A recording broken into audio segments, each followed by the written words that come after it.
Okay, it's 7 o'clock. I can see the number of participants ticking up as we go live, which is good. We're on 30, 40, galloping along.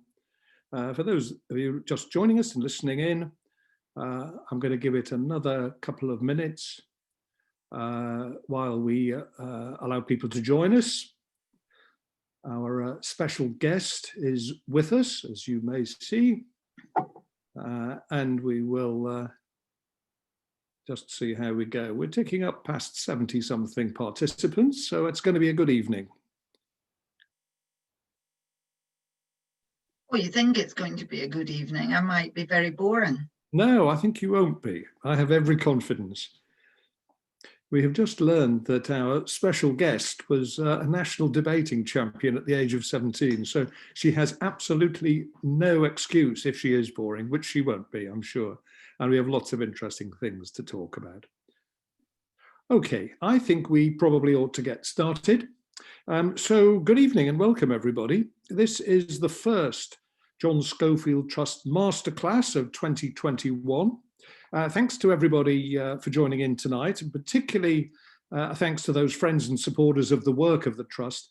And I must say a special thanks to the this year's mentors and mentees. We have about 50 of each on our books, the highest number that we've ever had. And that's fantastic, wonderful work. And I'm delighted to welcome all those people, the ones who can join us. My name is Nick Pollard. I'm delighted to have with me somebody who, no exaggeration to say, has been one of the powerhouses of UK broadcast journalism over the past 30 to 40 years.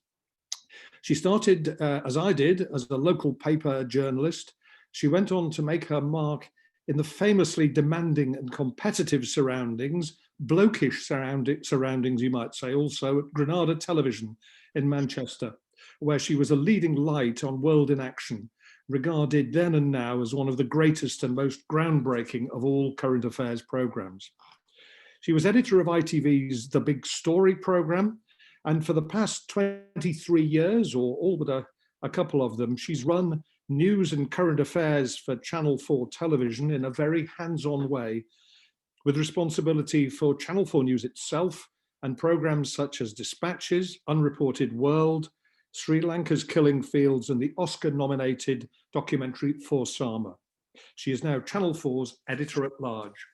She's a fellow of the Royal Television Society, and she received 2 years ago the RTS's award for outstanding achievement in broadcasting. She is the president-elect of Murray Edwards College at Cambridge. We might ask her a bit about that later on.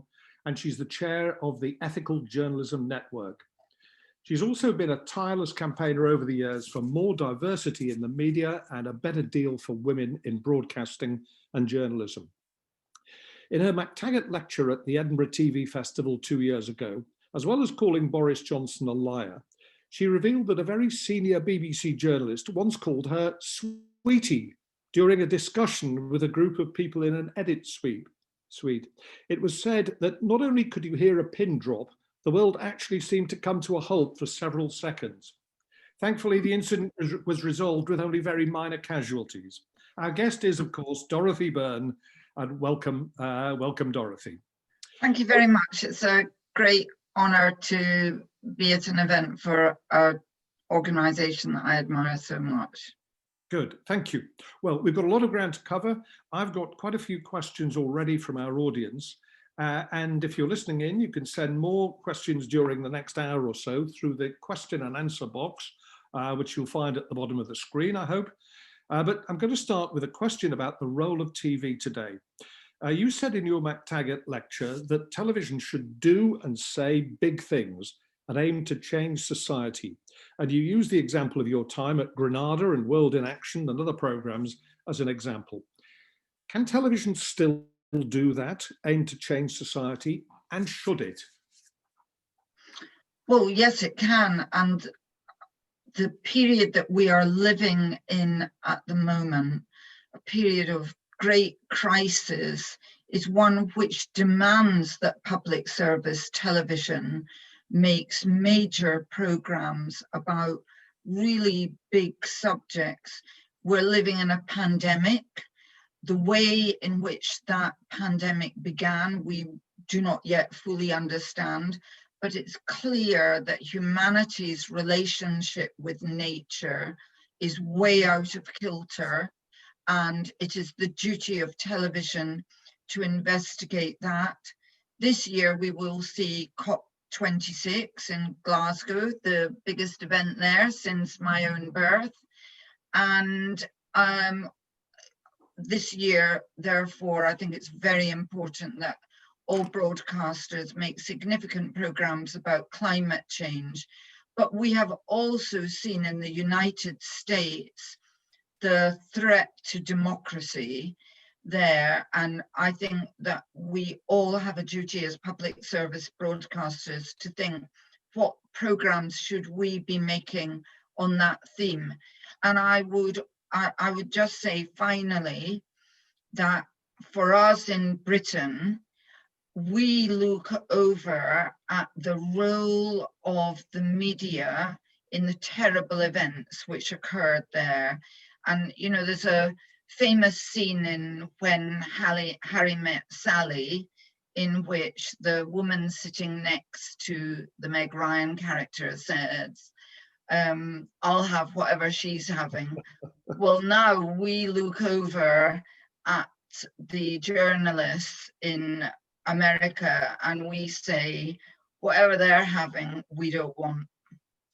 But we might get. We mustn't get. Yeah. We mustn't get it. And in the United States, they used to have a form of required due impartiality, and they got rid of it. And they never realized, well, the people who got rid, I think some people realized, but their society didn't realize the significance of getting rid of the requirement for due impartiality.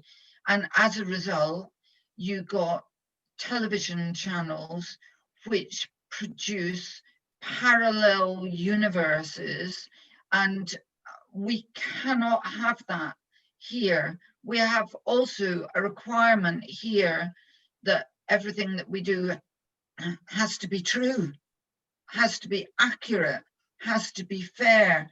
If only in the United States of America, over the past 4 years, they had had a requirement that their media had to be duly impartial and accurate and couldn't allow people just to spew out lies for year after year.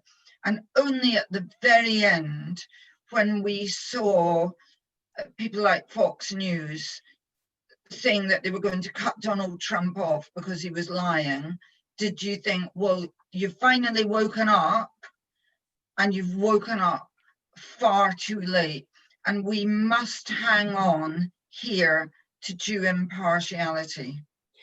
We'll talk a lot about impartiality, I think, in various parts of this discussion, but I just want to press you on this issue of whether television can aim to change society, change the world, and be impartial. World in Action, which I think we clearly both admire and both look as something as a touchstone of powerful television, that was opinionated. It was, you might say, it was pugnacious. So my question is, can television realistically aim to change the world, change society, and remain duly impartial as we know it as well? I think there's a difference between pugnacious and opinionated. Yes, I think that we can be duly impartial and be passionate in our investigation of what is wrong. After this crisis in its worst form passes, we need to investigate how this pandemic came about. There won't be any point to doing that investigation if it's not absolutely duly impartial and accurate, or people won't trust it. I think a lot of people say we need to look at inequality in our society. And I think everybody is opposed to the terrible levels of inequality we have and want to look at what are the underlying causes and what are the potential answers. But again, nobody is going to listen to us when we talk passionately about those subjects if we're not absolutely accurate and impartial. There are some subjects that we don't have to be duly impartial about. One of them, for example, is war crimes. I mean, at one point, we had to explain to some of the worst people in Sri Lanka who said that we were not being duly impartial about their war crimes, that in our country, we're against war crimes. Some of them had the hilarious and ludicrous idea that you could be on one side or the other about war crimes. So you can be against wickedness. That is absolutely fine. And there's a lot of wickedness around for us to be against. But if I look at the biggest subject of our time, even bigger than COVID, we've really got to be accurate and duly impartial when we talk about that, or we won't win over the public to the idea that we have to change our way of life. We cannot live the way in which we are living and achieve what the whole country has signed up to, all political parties have signed up to it, which is heading for net carbon zero. Yeah. I want to come back to impartiality a bit later on when we talk about social media and what might be done about it and whether it could be regulated and so on. But on the issue of the state of television at the moment, it's no secret that a lot of young people are turning away from the mainstream UK channels in favour of streaming services and other sources of video and so on. Do you think that matters in the long term? And if it does, is it reversible?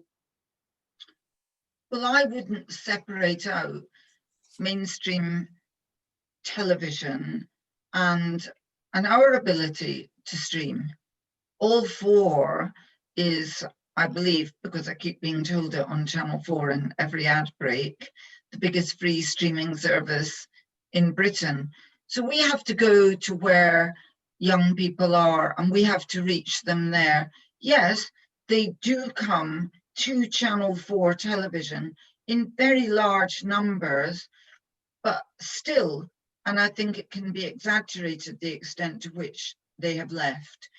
We have seen in research done by both Ofcom and Channel 4, very high percentages of young people relied on television news at the beginning of this pandemic. So a lot of people had thought, oh, they've stopped watching television news. They said that, but actually when you looked at the figures, they were very high. And in fact, often on nights when things are particularly bad, we double our news figures. But we have to also go out to where they are, and Channel 4 News and Unreported World are huge on YouTube, we're on Facebook, you know, wherever young people are, we have a duty to go there with our in-depth investigation and excellent journalism. Our issue is, how can we monetize that? Yeah, there are some bits of good news in this area, and you've just described some. But it is hard to escape the conclusion that the trend is fairly worrying. If you look at the viewing habits of under 35s, they are moving away from mainstream television. I mean, there was a report from the National Audit Office this week, very critical of the BBC's approach to this, saying the BBC was complacent about the way young people are deserting it. Now, I doubt that the BBC are complacent. There will be think tanks and committees galore within. Oh, I bet they've got loads of committees looking into it. They love their committees. I mean, definitely at Channel 4, it's what we discuss the whole time.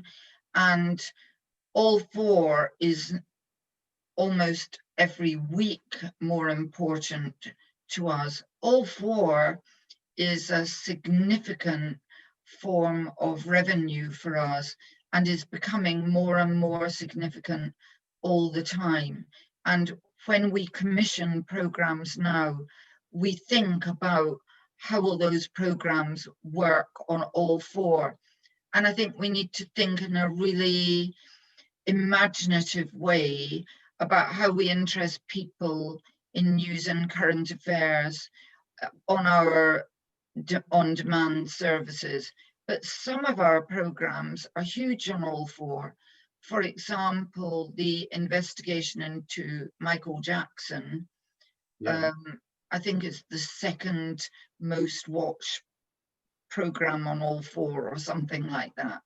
I mean, millions and millions of people watched it. And the other good thing about on-demand services is that you can accrue viewers over time. So you can have something which appeals perhaps to a smaller group of people, a smaller percentage of society, but because it's up there for a long time, over time, you get a lot of viewers to it. But are you suggesting that the threat from the migration, particularly of young people, but of all age groups, towards Netflix and Amazon and Disney and HBO and so on, are you suggesting that there's too much worry about that?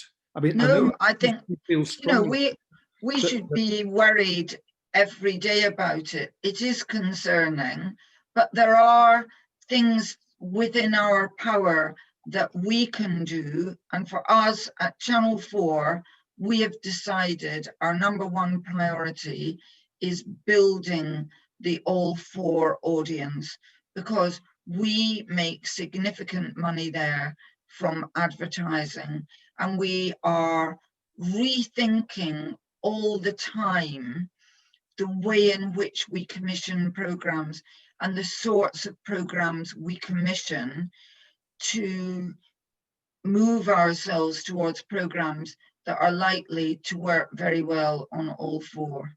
Yeah. But is it important that that people in the UK continue to watch mainstream UK channels rather than American-based streaming services, for instance? Look, I watch Netflix. I mean, I admit I watched Bridgerton twice. You know, I watched it first time for the romance and second time just for the dresses. But let's be frank, Netflix is never going to say big, important things about the United Kingdom. That will always be for United Kingdom broadcasters to do. Yeah. Well, how do budgets come into this? And is it possible for the BBC, for instance, and Channel 4 and ITV, I don't know the precise details of the budget, but certainly as far as BBC is concerned, it's more than likely their revenue will fall continue to fall over the next few years. Can you do grand things? Can you do programs that change society with ever decreasing budgets and revenues? Let's be frank, we still have good budgets. The BBC still has billions of pounds of my personal money every year. And there are great things on the BBC that they use that money for. Small Axe was absolutely brilliant. For some of our bigger current affairs documentaries, for several years now, we have joined with our colleagues in other countries, notably HBO, who we did the Michael Jackson investigation with, and with the fabulous Frontline, to do programs together to maximize our money. Yeah. You know, we have to think in a really clever way about how to get money and how to use our money well. And some of our things are maybe cheap and cheerful, and we save up our money for the bigger things. So for example, It's a Sin, you know, I don't know what that costs, but it will be very expensive. And I am proud and happy that I've made some cheap, high rating consumer programs so that Caroline Hollick has got enough money to make It's a Sin. And, you know, Netflix isn't going to make a program about the AIDS epidemic in the United Kingdom. Yeah. So, you know, we've got to box clever. Can I ask you briefly your view of the license fee? Some wise people, which I sort of subscribe to this view, say that the license fee is the worst possible way of funding the BBC apart from all the alternatives. Do you support the license fee in the long term? Well, I support the BBC in the long term. And I agree that if you were thinking how to fund an organization, you would never come up with the license fee. So if somebody can come up with a better way of doing it, I'm not personally tied to the notion it must be a license fee. Maybe there is a better way of doing it. But I have criticized the BBC a lot over the years, but we mustn't end up criticizing and undermining it so much that we destroy it. Yeah.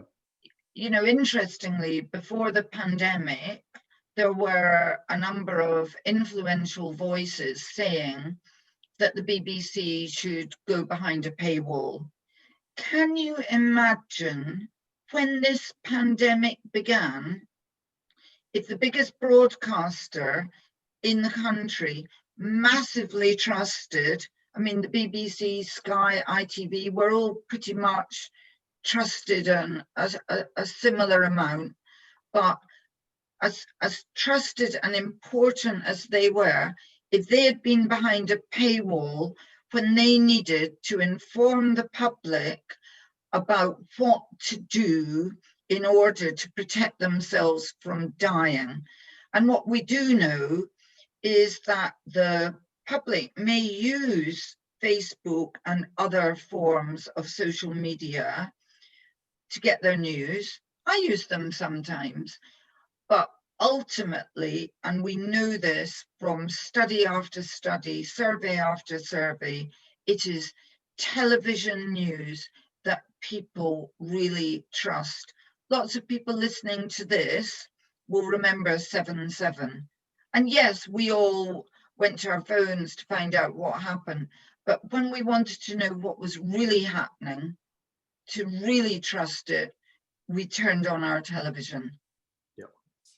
I want to talk a bit about broadcasting and society here, and particularly diversity, and whether television and the news industry really represents the country. As you will know better than nearly anybody, there is a hell of a lot of talk in the industry about diversity, and there are people, of course, who say there's a touch too much talk and not quite enough action. Why does diversity matter to you, and how do you think we're doing on it?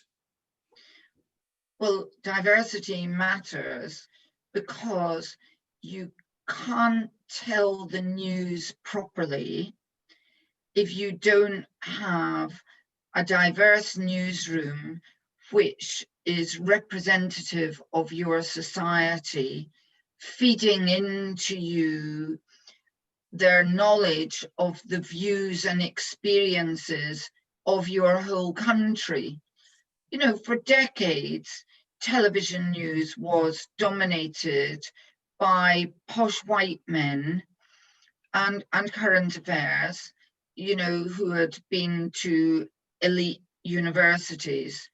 They did not, well, certainly they didn't even understand posh white women. So, and I think I've said before, when I started out, they used to think that films about what they called women's issues weren't really proper news and current affairs. But I've seen some coverage from maybe about 20 years ago of issues about race and ethnicity in Britain. And when you watch it now, it really jars. There's this real us and them, you know, you know, this sense of the posh white men move out of the newsroom to discover everybody else who's living there. And they're interviewing people as if they live in a far off land. It's really, really uncomfortable when you look at some of that stuff. I think now things are massively improved in terms of diversity, and they need to be massively improved by several steps. I think one of the subjects that we hardly discuss at all is the lack of social diversity. And one of the things that I find depressing is that when I started out in TV, I answered an advert for a staff job at Granada TV. At the same time as I got that job, I actually got a job as an on-screen reporter on a London weekend television programme. And I couldn't have afforded to go and live in London. And it was a freelance contract. And I just thought, what would happen to me if I went and did that job and then the freelance contract came to an end? So a key reason I took the Granada job, because I didn't have rich parents living in London that I could rely on, was it was a staff job. And I look back now and I think, you know, I could have gone a whole other way in life. You know, I could have been the Judy Finnegan of Paisley. And who knows, you know, that alternative life. But now there aren't those staff jobs in the same way. And I was shocked when I first came to Channel 4 by how posh everybody was that I was working with. And then I realized it was because they worked for production companies on short-term contracts. And really, it was well-off people who could afford to have that level of job insecurity. So we have gone backwards in my career. We've talked about this previously, and it is one of the oddities that I think there's a case to be made to say that social mobility and a broader spread of class was much more prevalent in what you might call the old days. It was. One of the interesting figures that came out from the House of Lords report on the state of journalism was that 98% of young journalists, by those, I mean, under 30, people who've effectively joined the industry in the last five to 10 years, 98% of young journalists have a university degree. And some of them have more than one. Some of them have a postgrad. Marvelous. They're all better qualified than we are. Yeah, they are. They absolutely are. But marvelous. There's a worrying aspect to it, of course, because it tends to shut out people who didn't go to university. Half the population who might be very bright, might be great at the job, but they just don't get a chance to get through the door. And we've got to be very clear that we mustn't say you have to have a degree to be a journalist. You do not have to have a degree. The state of play, isn't it? But I think we did go through a period where when people applied for jobs, people started looking at their qualifications and their marvelous degrees. And now, to be fair, we have turned away from that and started to say you should only require a degree if it's got a particular professional qualification in it. For example, you may well need an engineering degree to do some specific engineering jobs in television, but the work that we do does not need a degree. I started on the Waltham Forest Guardian. you started, I believe, on a local paper. Yeah. That was fantastic training. And when I came into TV, when I went to work at Granada, everybody was so cool. I was on Granada reports, and I felt really intimidated by everyone. And actually, on the Wednesday afternoon, and I'd started on the Monday, I went and sat in the toilet for an hour just thinking, I don't know if I'm going to be able to hack it here. Just like it's all beyond me. And I went back to the news desk, and the incredibly cool, beautiful woman sitting next to me said, Dorothy, I've been asked to find out more about a fire that's occurred. Have you any idea? Where I could find out more about this fire? And I said, sarcastically, but she didn't notice I was sarcastic, well, you could try the fire brigade. They often know a lot about fires. Well, of course, if you'd started on the Waltham Forest Guardian, you visited the fire brigade in Walthamstow twice a week. And actually, that was a great moment for me, because I thought, I'll be fine here, because I actually know that firemen know about fire brigade, fires. So I'm quids in. Well, one of the points that perhaps reinforces this, somebody was making the very good point, I think, the other day, about what they call the academization of journalism training, that virtually all journalism training now is done in universities and colleges, whereas in the past, virtually all of it was done on the job in newspapers and local radio stations, and virtually all those places have disappeared or been pared to the bone, where people never go out of the building, and that's going to add to the level of people doing their entire career sitting at a desk. Yeah, the destruction of local newspapers has a number of really serious consequences. One is it's undermining of local democracy. In the area where I used to work, apparently the local council now covers itself and sends the report to the local paper. I mean, that is just a joke as a notion of democracy. But also that was where all journalists, or not all journalists, but a huge percentage of journalists were trained. And you often went to work there when you were 16. And the reason we had so many journalists from working class backgrounds in journalism was that they came out of these local papers.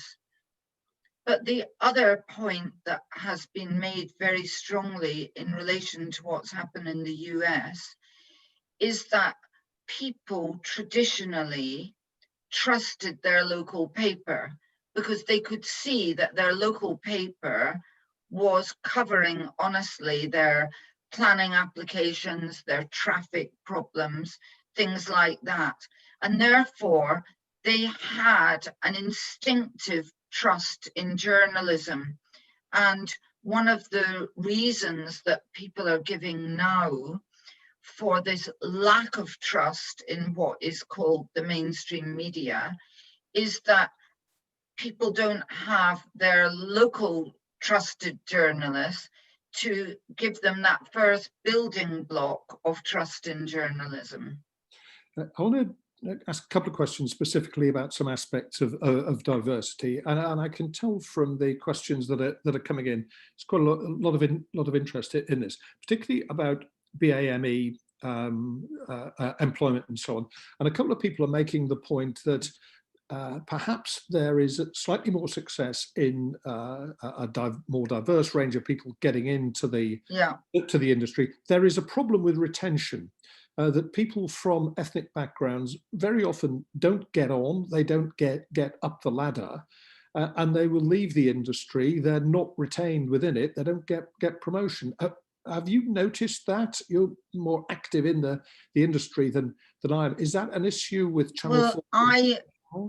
Somebody sent me on WhatsApp an extraordinary meeting that took place at the BBC, chaired by, I think it was Clive Myrie, of, and I'm not trying to get out of Channel 4 here, it's just this was, I mean, it was absolutely shocking. Maybe there were 50 people attending, I'm not quite sure. And they were all complaining about this thing of being brought in, some of them saying that they felt they were brought in on schemes, and then not getting on.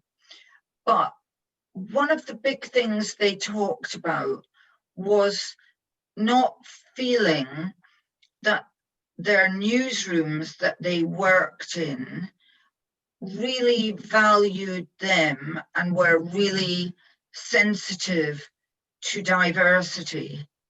And I think that's a very important issue that we have to think about. Yeah.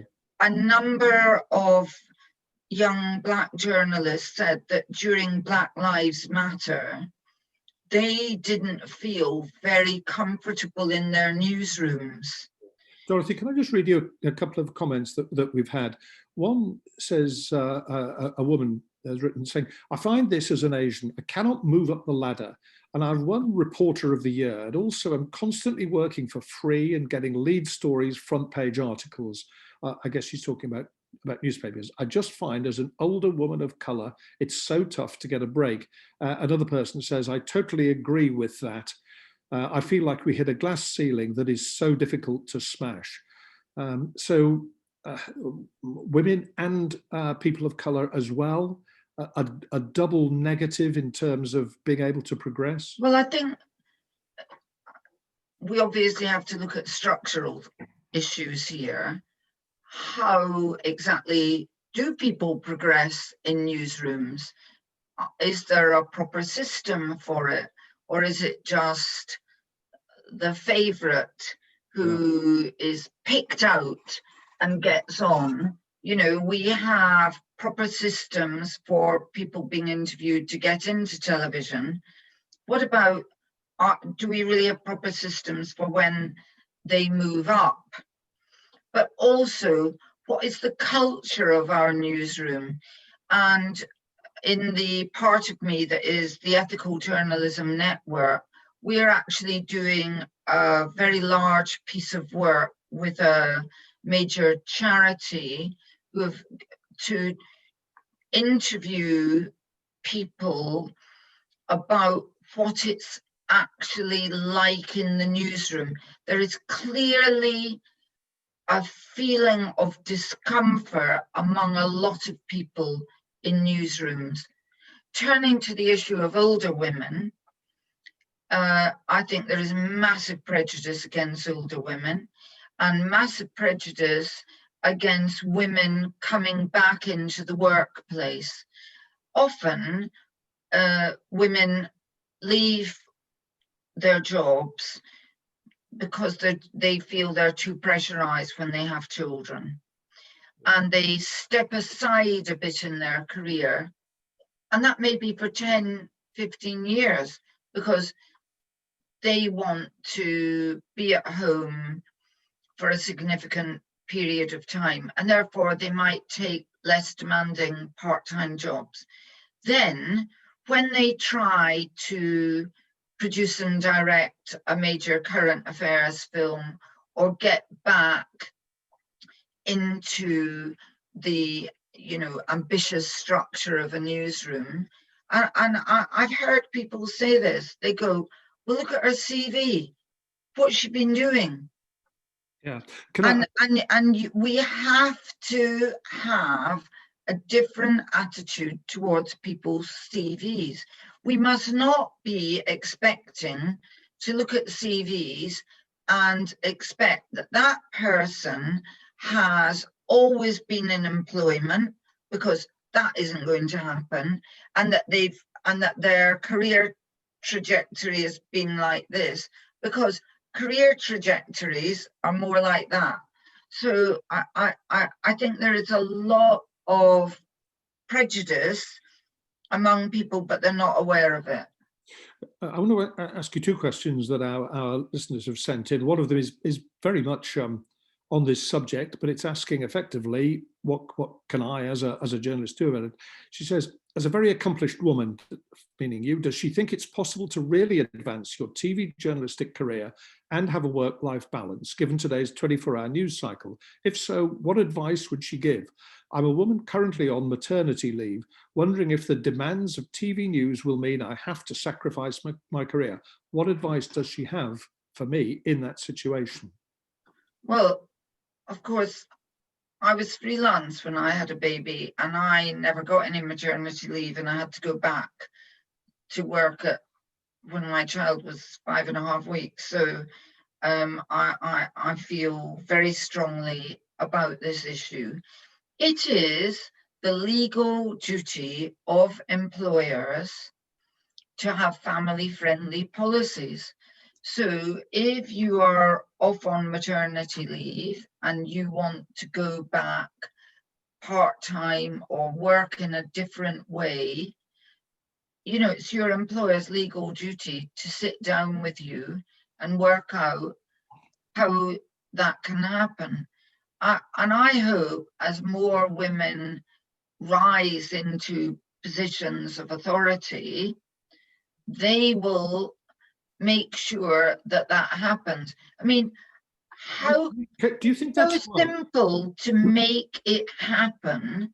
You just divide up the work in different ways. I mean, people manage to invent a vaccine for COVID in a year, and yet people who run newsrooms over decades have found it impossible to work out a proper work-life balance, may I say, for women and men. Yeah. I want to rattle through a few of the questions that we've got in, sort of almost quick fire question. Actually, it's difficult because some of them demand a slightly longer answer. One of the questions we've had is, in the absence of proper numbers of entry-level jobs, what are the practical steps that I can take to build a body of work and to get my career kick-started in these difficult times? That's a very difficult question. You can't answer it in 10 words, but give us your thoughts. Well, I always say to everybody, take every possible opportunity to do something. You know stories, sell a story to your local paper, sell a story to regional TV. All the time when we're employing people, we're looking for people who've got a bit of get up and go. One thing I always recommend is sycophancy. You can't have enough of it. And watch TV programs and watch to the end, and then look at who made it, and then write to that person and say, I'm writing to you because I saw this program and I thought it was really good, and I want to do what you do. How can you help me do it? And I know a lot of people where that has helped them. More and more organizations have schemes to help people get in. You know, at Channel 4, we have several schemes. I've set up an MA in journalism, in investigative journalism at De Montfort University, deliberately to try to bring people into TV who wouldn't normally get into television. And, you know, apply for that, apply for our dispatches training schemes, apply, push, crawl. A lady called Jan in Sharjah asks, if you could implement 2 major legal changes to the industry, what would they be? Well, I don't actually think that it's about legal changes, I'm afraid, because we've seen that racism was made illegal decades ago. Sexual discrimination illegal. Did those changes in the law bring about the equality that we need now? So I'm afraid I think it's the wrong question. Okay. Here's a good question from a woman called Kalina in London. You slightly touched on this, and I think it's a good talking point. Do you think, personally, senior women do enough to support younger women in the industry? Well, some do, and some don't. I mean, in fact, a lot do. I do a lot of things, and I know a lot of women who do a lot of things. You know, there's a terrific organisation, Women in Film and Television. I've mentored a number of women through that. Could we do even more? Of course. Channel 4, we have a really active women's network now. And I think all companies need to look at all sorts of different ways in which they can support women, both formally through their structures, but informally. You know, the Channel 4 Women's Network meets regularly, and so all the time we're getting to know younger women and helping and supporting them. What do I just finally in this section, two quick questions. Emily from London says, do you think it's realistic for women who want to have children to aim for on-location roles like a shooting PD? If so, why not? And what career advice would you have for them? Well, if you want to do it, do it. I have heard people say, oh, in drama, actually, I won't say where, oh, she's got children, so it wouldn't be good for her to be on this job because it's a long shoot. And I've gone, hang on a minute, she applied for the job, so that's her job. I mean, that's her business. She has decided she wants that job, so it's not for you to say it's not a good idea for her. Personally, I had a live-in nanny. I was lucky I could afford that. And one of the things I feel strongly about is women giving practical advice to other women on forms of childcare. Yeah. Because there are ways of working on location away for 2 or 3 weeks at a time. It might be you share a nanny with somebody, or your child goes and stays with their childminder, or heaven forfend, your male partner actually gives up work, or works in a job where they're going backwards and forwards. You might need your child to come and visit you on set. I told you I went back to work at 5.5 weeks. I sometimes had to ring my nanny and say, you have to bring Hetty to me now because I missed her so much. Invite your child on the set for the weekend. I just want to read a comment out which fits in what you're saying. A woman called Balvinda says, I'm an Asian woman who've worked for a major broadcaster for 13 years on a regional level, won a number of awards after having 2 children, but I haven't progressed and I'm now leaving because I strongly believe someone like me, a working mother, Asian, working class, etc., needs to be in a network newsroom. It's all about progression. Just before we leave that, I want to ask you about freelancers. And I suspect this will be quite close to the heart of quite a few of our listeners. I think there are about 81,000 journalists, so it is said, in the UK, and well over a third of them are freelancers, either working or not quite working. I think it's increasingly clear that more people are being pushed onto freelance work or short-term contracts, and that the media industry, for whatever reason, doesn't treat these people very well. I mean, you've been in the driving seat in management for 20 odd years. Why is that happening, and what can be done about it? Well, it is a fact that there are many more freelancers, and each organization has its own way of helping and supporting freelancers.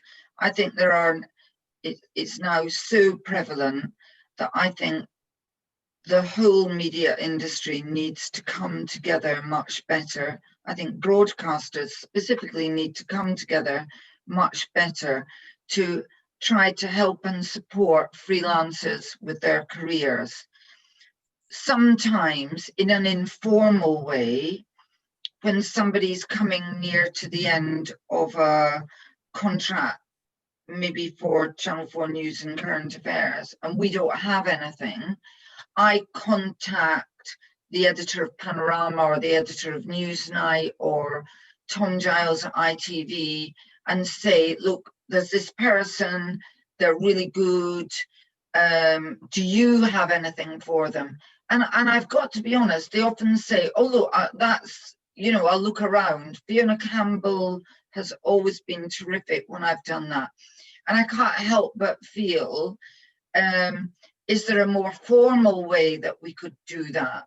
You know, more central. I know there are registers of freelancers, but should we as broadcasters, is there a way for us to get together to protect people more effectively? Because these are the people who are making our programs, and and this is the way of life. And if we are saying, well, this just is the way it is, there isn't anything that we can do to put all these people on staff, I think we need to be looking at finding better ways to protect and support them. I think Balvinder's point goes back to the point that I make about people looking at CVs and not seeing that's an interesting person because the person doesn't have that traditional trajectory of going up and up and up. And we definitely, I mean, I would say at Channel 4 News, there are quite a number of older women who've had children and who have not had children.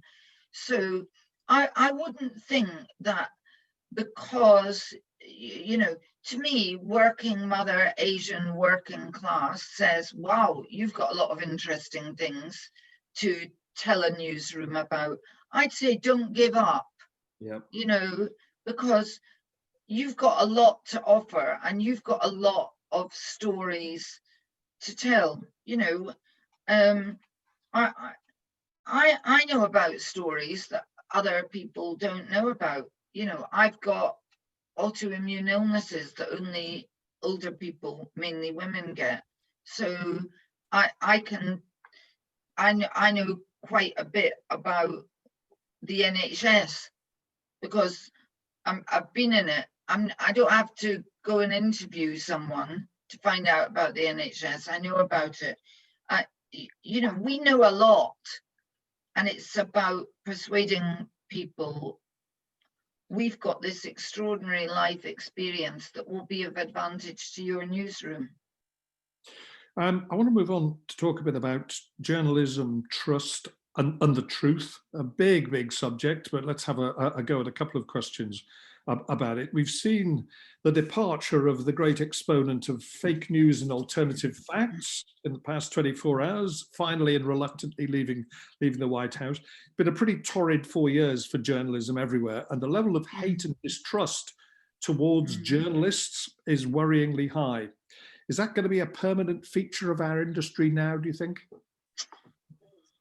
Well, it's going that way, but what we need to do is think what we can do about it.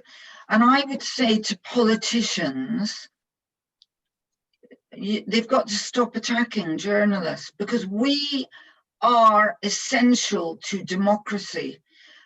One of the key things that Donald Trump did, and in fact, one of the key things Adolf Hitler did, was deliberately undermine people's trust in journalism.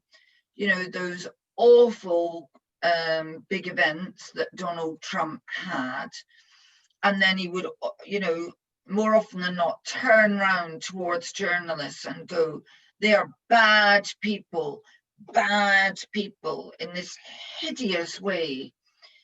But I'm afraid some of our politicians also undermine journalists and imply that, yes, we get things wrong, but imply that our trade or profession isn't a good one. I am proud to be a journalist. In a world without journalism, you cannot have democracy. Yeah. You know, certain things are needed for it, and we are actually necessary, important, and we do great work. At the beginning of this pandemic, I mean, I really paid tribute to journalists from the Daily Mail and the Daily Telegraph and others, but, you know, well done to those papers who you'll hear a lot of television journalists criticize, and that's why I mention them. They went out to hospitals and care homes all over the country, and they found out what was really happening. And it was as a result of what all journalists across broadcasting and in print did in this pandemic that we discovered that the truth about PPE, the truth about deaths in care homes, and what we discovered helped to save lives. Doctors and nurses, they were the key people saving lives, along with the cleaners and all the other people who were doing it. But journalists save lives. We are a major good to society. And I feel strongly that we need to not be cowering and taking this on the chin. We need to be going out there and saying, we're doing great things for society. What do ghastly authoritarian regimes do first? They get rid of all the journalists.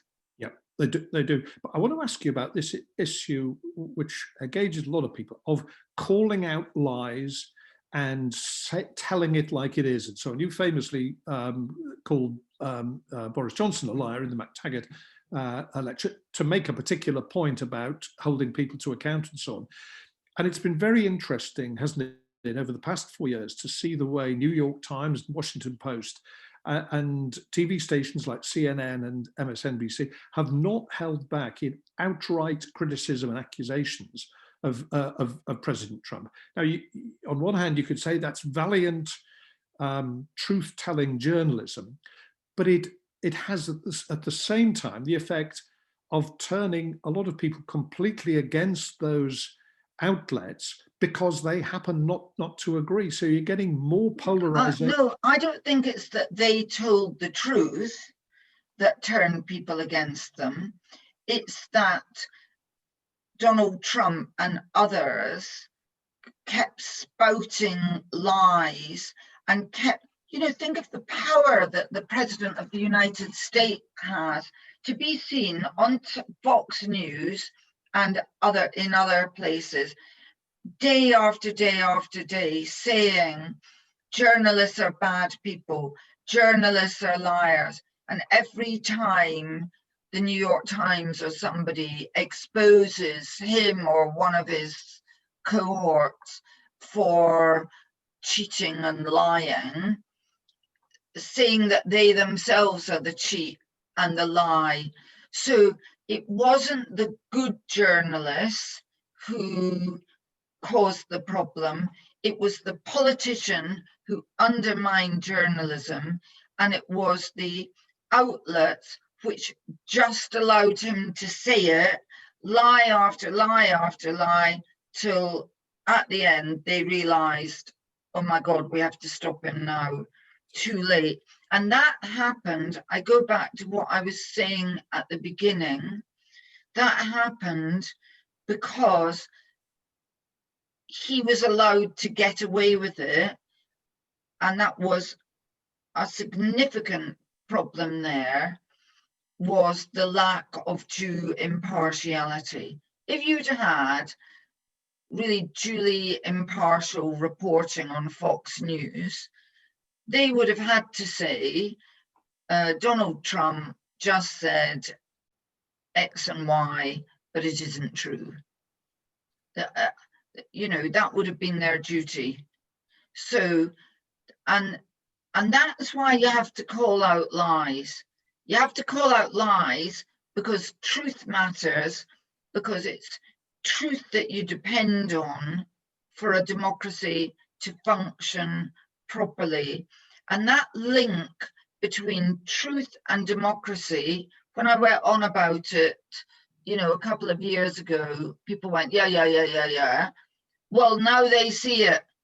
Now they see, as a direct result of believing the lies stuffed in their faces day after day on TV and on social media, people believed the lies and they went out and they threatened democracy.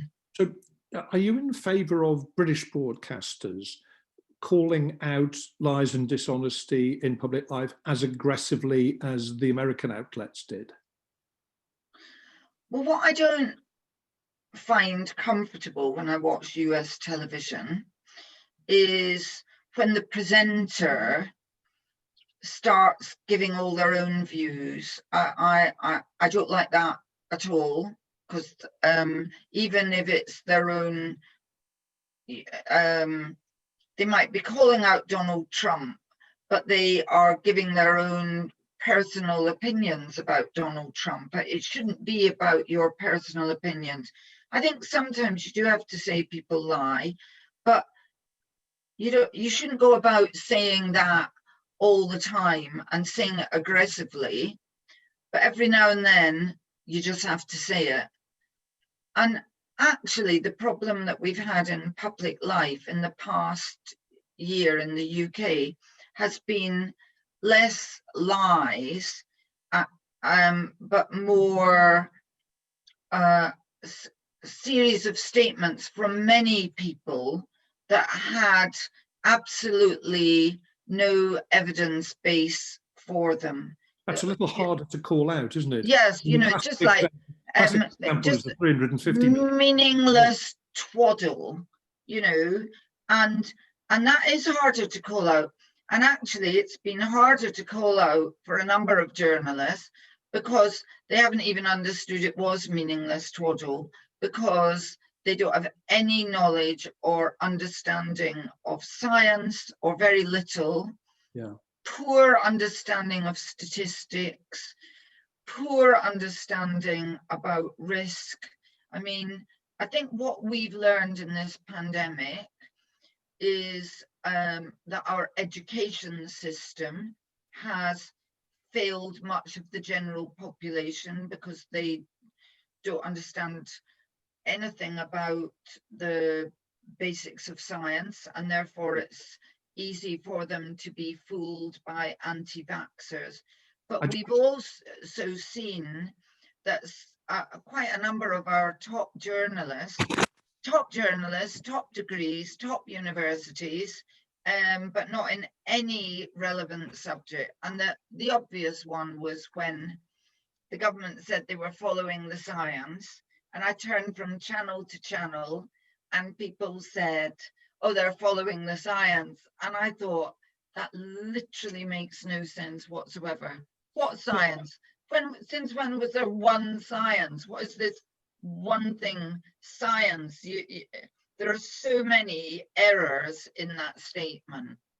I just want to, we're just heading up past 8 o'clock. I want to talk just a little bit finally about, this is on the subject of trust and truth and so on, about social media, which has been a colossal problem I mean, there's Yes. tremendous potential for good in social media, but it's a colossal problem potentially as well, particularly in the field of politics and other sort of social matters. I mean, there is now a feeling in many quarters that social media and online content generally needs to be regulated in some way. The UK has a very effectively regulated broadcast industry. Do you think regulation of social media and online content is A, desirable, and B, possible? Well, we can't go on like this. And, you know, one reason we can't go on like this is look across at the United States. We don't want that. And you know, the rubbish being spewed out on social media literally is potentially life-threatening to me. You know, I was in a supermarket 2 nights ago, and one of these ludicrous, well, 2 of them ludicrous people, you don't need to wear a face mask, it's all rubbish, you know, in people's faces. They get this nonsense from social media. So we just cannot go on like this. What is the answer? Well, I think we first of all have got to look at the fact that these are giant monopolies. So you can talk about regulation, but look what was done in the United States with the oil companies, you know, where the government just decided they were too big and too powerful. So I think that is one issue that we really have to look at. And we do have to look at regulation. Yes. Realistically, only be an American government initiative. Well, we now have somebody in America who is not a ludicrous buffoon. And I think we can start that conversation with, and you often hear people say, well, you can't do anything, you can't do anything. Yes, we can do something. Look, I come back to the fact that a year ago we didn't have a vaccine, and people said they'll never get a vaccine, it takes decades to get vaccines or whatever. We've now got a vaccine. So if we manage to get a vaccine against a pandemic, we need a vaccine against the evil that is the rubbish on social media platforms. So, and governments can do that, and they need to get together to do it. We've got a couple of minutes left only, and I thought I would just give you a question. I can't imagine anybody could put it better. I mean, it's a tricky question, but if you can keep your answer brief. Lachlan from Falmouth, not that Lachlan Murdoch, he's a student from Falmouth University. He says, how can quality TV journalism compete with the instant gratification and information sharing of social media? Briefly. How can it compete with social media? By being brilliant and true. And, you know, people think young people only want little short bites of things. Actually, one of the things that things like Netflix have shown us is that people will sit down and watch really serious 2-hour documentaries. And we have actually found at Channel 4, you know, we did a lot on Facebook of very short things, that actually we've been very successful with longer pieces. So I don't think people only want 30 seconds, 1 minute. It's not a competition. You can have both. The key thing is you want that 1 minute to be true.